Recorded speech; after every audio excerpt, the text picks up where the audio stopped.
नमामि गंगा परियोजना पर गिरीश मालवीय के हवाले से एक ऐसी खबर आई है जो बेहद चौंकाने वाली है। इस तल्ख टिप्पणी करते हुए कोर्ट ने योगी पर ही उंगली उठा दी। मैं हूं मुस्कान सिंह, आप देख रहे हैं न्याय चक्र एनसीटीवी न्यूज़ चैनल में आपका एक बार फिर स्वागत है। तो कोर्ट ने योगी पर उंगली क्यों उठाई, आइए जानने की कोशिश करते हैं।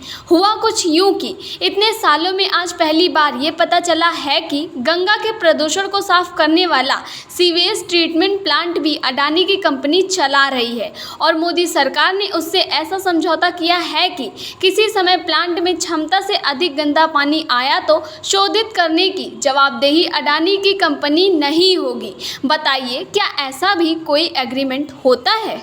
यह जानकारी कल देश की जनता को इलाहाबाद हाई कोर्ट के माध्यम से मिल पाई, जब एक जनहित याचिका पर सुनवाई हो रही थी।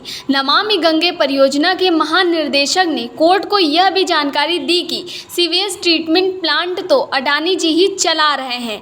इलाहाबाद हाई कोर्ट के सामने जब सीवेज ट्रीटमेंट प्लांट के कॉन्ट्रैक्ट की शर्तों का खुलासा हुआ तो जजों ने अपना माथा पीट लिया, क्योंकि अडानी से किए गए कॉन्ट्रैक्ट में यह प्रावधान किया गया है कि किसी समय प्लांट में क्षमता से अधिक गंदा पानी आया तो शोधित करने की जवाबदेही उसकी नहीं होगी।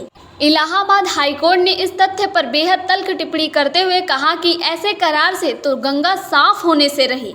कोर्ट ने कहा, ऐसी योजना बन रही है जिससे दूसरों को लाभ पहुंचाया जा सके और जवाबदेही किसी की ना हो। ऐसा करार कर लिया गया है कि कंपनी बिना ट्रीटमेंट किए पैसे ले रही है। इलाहाबाद हाईकोर्ट की पूर्ण पीठ मुख्य न्यायाधीश राजेश बिंदल, न्यायमूर्ति एम.के. गुप्ता तथा न्यायमूर्ति अजीत कुमार ने कहा, जब आपने कॉन्ट्रैक्ट ही ऐसा किया है तो ट्रीटमेंट करने की क्या ज़रूरत है। हाई कोर्ट ने योगी सरकार के कामकाज पर उंगली उठाते हुए उत्तर प्रदेश प्रदूषण नियंत्रण बोर्ड को भी आड़े हाथों लिया और कहा कि बोर्ड साइलेंट इंस्पेक्टर बना हुआ है, इसकी ज़रूरत ही क्या है, इसे बंद कर दिया जाना चाहिए। एक्शन लेने में क्या डर है? कानून में बोर्ड को अभियोग चलाने तक का अधिकार है। आपकी जानकारी के लिए बता दूं कि नमामि गंगे परियोजना की डेडलाइन 2020 थी, लेकिन 2022 में अब तक इसकी 10% प्रोजेक्ट भी ठीक से पूरे नहीं हुए हैं। ऐसा नहीं है कि कोर्ट के सामने पहली बार यह मामला आया है।